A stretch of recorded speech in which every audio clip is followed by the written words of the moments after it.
Hello, fifth graders. Hello, families. This is the end of Module 3's test study guide. You were supposed to work on this tonight for homework, and I was hoping that you've already completed it. You've tried it all on your own as best you can, and you're just here on this video to make sure you did it all right and check your answers and make sure you really understand what's going on. If you didn't get a chance to do that, I highly recommend you pause the video, you go try as many of these problems as you can on your own first, and then come back and see. Or if some of these are really just stumping you and you're not sure what to do, then check out how I do each step, okay? I'm going to show you every single one of them, step by step, how to solve it and what the answer is. So let's get started. The first one, the first part of the test, is just practicing simplifying our fractions again. Remember, simplifying means we're getting smaller with our numbers, but they're technically the same fraction. We're going to be equivalent fractions, they're just the numbers are going to be getting smaller. So they're still going to be equal, but remember, to get smaller, we're going to divide. So you're trying to think of a number that goes into 8 and a 24. Technically, we're looking for the greatest common factor, or the GCF, as I told you we would call it in middle school. So technically, you should list out the factors for how to make 8. So like 1 times 8, 2 times 4. There's no other ways to get to 8. And then you would list out your factors for 24. 1 times 24, 2 times 12, 3 times 8, and 4 times 6. And then you would look at both lists and find the greatest common factor, the number that is the biggest on both lists. That's on both lists. So the number I see that they both have in common that's the biggest is the 8. They also share a 4, and they also share a 2, and of course a 1, but the biggest number that they have in common is an 8. And remember, we always said the first question is always, can the numerator, your top number, fit into the bottom number? 8 can go into 24 evenly, so we know we're just going to divide by that. So we're dividing by 8. So really, if you asked yourself that question right away, you didn't even have to solve all that. You just say, could 8 go into 24? Yes, then we're going to divide by 8. So 8 divided by 8 is 1. 24 divided by 8. If you don't know your division right off the bat, think of it like multiplication. How many 8s are in 24? 8 times what gets you 24? 3. So your answer for A should be 1/3. Okay. B, 12 and 15. You could sit there and list out the factors like we did here, or you could start thinking in your brain right away. First off, can 12 fit into 15? No, it cannot. So we can't divide by 12. That means we're going to divide by a number smaller than 12. So we need to think of what numbers make 12. Well, I know 2 times 6 makes 12. Can 2 go into 15? No. Can 6 go into 15? No. So what else can I know that makes 12? 3 times 4 makes 12. Could 3 fit into 15? Yes, 3 times 5 is 15. So we're going to divide both by 3's. 12 divided by 3 is 4. Or again, 3 times what gets me 12? 4. 3 times what gets me 15? 15 divided by 3 is 5. So your answer to this one is 1/3. Your answer to B is 4/5. So anytime you get an answer, you always need to double check, can I divide that any smaller or are we good? This is the simplest form. All right, number 2, we're adding fractions and we're going to simplify if we need to. Okay. So stack our fractions, 3 2/5 plus 1 1/4. Okay. And then, like always, we can't add with different denominators, so we need to get a fraction that has the same denominator, 5s and 4s. You should be skip counting by 5s and skip counting by 4s. Most of you do it on the side. Some of you have gotten so good at this, you already know right away what denominator 5 and 4 can go to, and that would be 20. 5 times 4 gets me 20, so I do the same up top. 2 times 4 is 8. Down at the bottom, 4 times 5 is 20, so I do the same up top. 1 times 5 is 5. And now I have the same denominator, so I can add 8/20 plus 5/20. 8 plus 5 is 13/20. And then I add my whole numbers. 3 plus 1 equals 4. So my answer here is 4 and 13/20. Can I simplify this anymore? 13 is smaller than 20, so I don't need to do any whole numbers here. 13, the only way to make 13 is 1 times 13, and 13 cannot go into 20. So we're good. This is as simple as we can get it. This is my total answer. Okay, over here, we stack them. 2 and 1/3 plus 7 and 4/6. And again, we need the same denominator. We need a common denominator. 3s and 6s. Again, skip count by 3s and skip count by 6s and find the one that they have in common. Well, the first one they're going to have in common is 6. I can get to 6 with 3s and I can get to 6 with 6s. 3 times 2 is 6, so 1 times 2 is 2. 6 times 1 is 6, so 4 times 1 is 4. So you should have 2 6 and 4 6. Now, some of you like to see 3 and 6, and you would have gone to 18s for your denominator, and that's fine. You can do that, but remember at the end, you'll need to simplify your answer. I went to 6s because that's the quickest one that they have in common. 2 6 plus 4 6 would be 6 6. What do we know about 6 6? Well, that's actually 1 whole, right? So we're going to say we're going to just kind of cross this out and add the 1 whole over here. I think that's the easiest way to do it. 1 whole plus 2 wholes is 3, plus 7 is 10. So really, our answer is just 10 wholes. We could have also written this by 2 plus 7 is 9, and we could have written it as like 9 and 6 6. But then you need to make sure you notice 6 6 is still 1 whole, so 9 plus 1 equals 10. Okay? So 4 and 13/20, and then 10 wholes over here. Now, number 3 says, find the difference of 2 and 5/6 and 1/3, and circle the correct answer. Well, I can't just circle any answer. I need to actually solve this. So somewhere on your paper, you're going to set up this problem. 2 and 5/6, we'll do it here, and 1/3. Am I going to add or subtract? Well, the word was difference. We know difference is the answer to a subtraction problem. So you need to set it up this way. And then do it the same way we've been doing. Find a common denominator, which will be 6. We just had one with 3 and 6, and we knew we could go to 6. So this is times 1, so that's 5/6.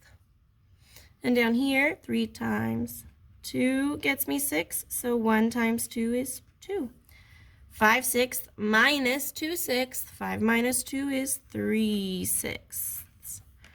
And then I have 2 wholes minus no wholes here. So 2 minus 0 is still 2. So right now my answer is 2 and 3/6. But up here I don't have 2 and 3/6. I have a 2 and 1/2, or I have a 2 and 3/18. I need to figure out what's wrong. Oh, I know. 3 and 6 can be simplified. 3 and 6, I could divide both of these by 3s. 3 divided by 3 is 1. 6 divided by 3 is 2. So really, my answer is 2 and 1/2. Oh, that's B. Okay, so there's the answers to the front of the page. We're going to flip it. And now we got word problem. This is very, very, very, very similar to the one that's on your test tomorrow. I only changed like the names and maybe a number. So it's very close. Henry, my son, combined 3 1/2 cups of dried fruit and 1 3/6 cups of granola for a trail mix. A asks, how many cups of trail mix does Henry have? So first off, we need to set up the problem. 3 1/2 and 1 3/6. Am I adding or subtracting? It says he combined them. So we're looking for combining, and that means I'm putting them together, so I'm going to be adding them to find the total amount he has. All right. Set up with a new denominator. If you count by 6s and 2s, you should get 6 again for our common denominator. 2 times 3 is 6, and 1 times 3 is 3. 6 times 1 is 6, and 3 times 1 is 3. So 3/6 plus 3/6, which is 6/6. So again, you could just say, well, that's 1 whole and move it over here. Or you could leave it for now, and like I was saying earlier, and do your whole numbers. 3 plus 1 is 4. 4 and 6, 6 really is 4 plus 1 whole, which would really be 5. So we're going to put this in word form because it's a word problem. It's asking with words, so we need to answer with words. We're going to use the words from the question. Henry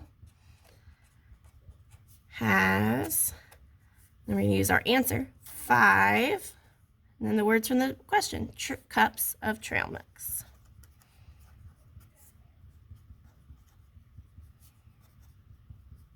Period.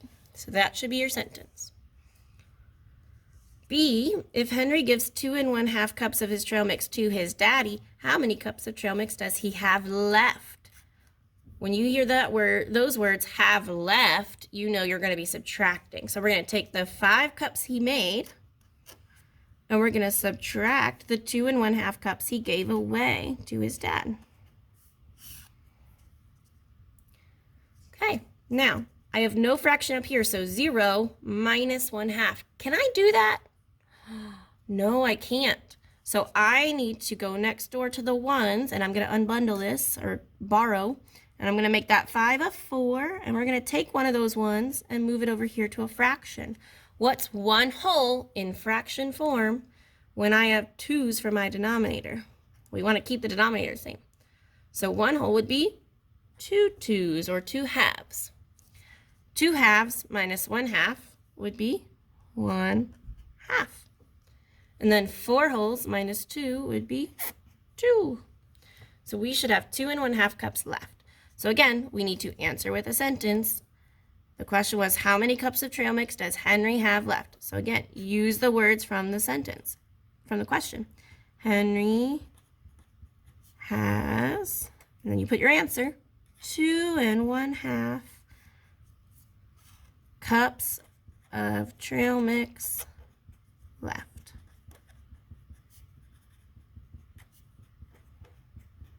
Period. So my answer here and my answer there. And finally, the bottom one. We're subtracting the fractions, simplify if needed. So we have 2 last ones. We're doing the same type of thing. Stack them. 5 2/3 minus 2 1/5. Find a common denominator for 3's and 5's. That would be 15. 3 times 5 gets me 15. 2 times 5 is 10. At the bottom, 5 times 3 is 15, so 1 times 3 is 3. 10/15 minus 3/15 would be 7/15. And then 5 wholes minus 2 wholes would be 3 wholes. So that is my answer. 3 7/15. And you always need to think, can I simplify this? Well, 7 and 15 can't be divided by the same number. They have nothing in common except for 1. So we're going to leave that alone because 7 can't go into 15. And if I'm skip counting by those numbers, there will be nothing that they have in common. So let's go to B. 16 1/9 minus 4 2/3. So we're trying to think of a denominator that 3 and 9 both could get to. If you skip count by 3's and you skip count by 9's, you will hit 9 as the common denominator. Some of you would go to 27 because you know 9 and 3 together are 27. That's fine, but remember at the end to simplify your answer, okay? In this case, 9 times 1 is 9, and 1 times 1 is 1, so 1/9 stays the same. Our bottom one, 3 times 3 gets me 9, so 2 times 3 is 6. 1/9, take away 6/9. If I have 1, can I subtract 6 away? No, I can't do that. So we have to go next door to the ones place over here, the whole numbers. Make that 16 a 15. And we're borrowing one. We're bringing it over here and unbundling it and turning it into what fraction? 9/9. Remember, we just use our denominator and we make it a whole, so 9/9. So now up top, I have 1/9 plus 9/9, which equals 10/9. And 10/9 minus 6/9 would be 4/9. Finally, last part, my whole numbers, 15 minus 4 is 11. So 11 and 4/9 is my answer here. Can 4 and 9 go any simpler? No, they can't. On the test, make sure you always ask that question though. Can this go into this, or could I divide these by the same answer? Because some of the questions on the test, you will need to simplify. You will have to simplify some of them. So just always be careful to check.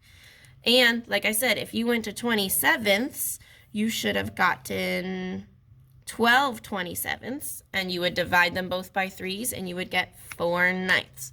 So make sure if you go to the bigger denominators, you simplify at the end, and you should still get all the same answers as me. All right, boys and girls, I will see you tomorrow for test day. I hope this helped, and you are ready to go.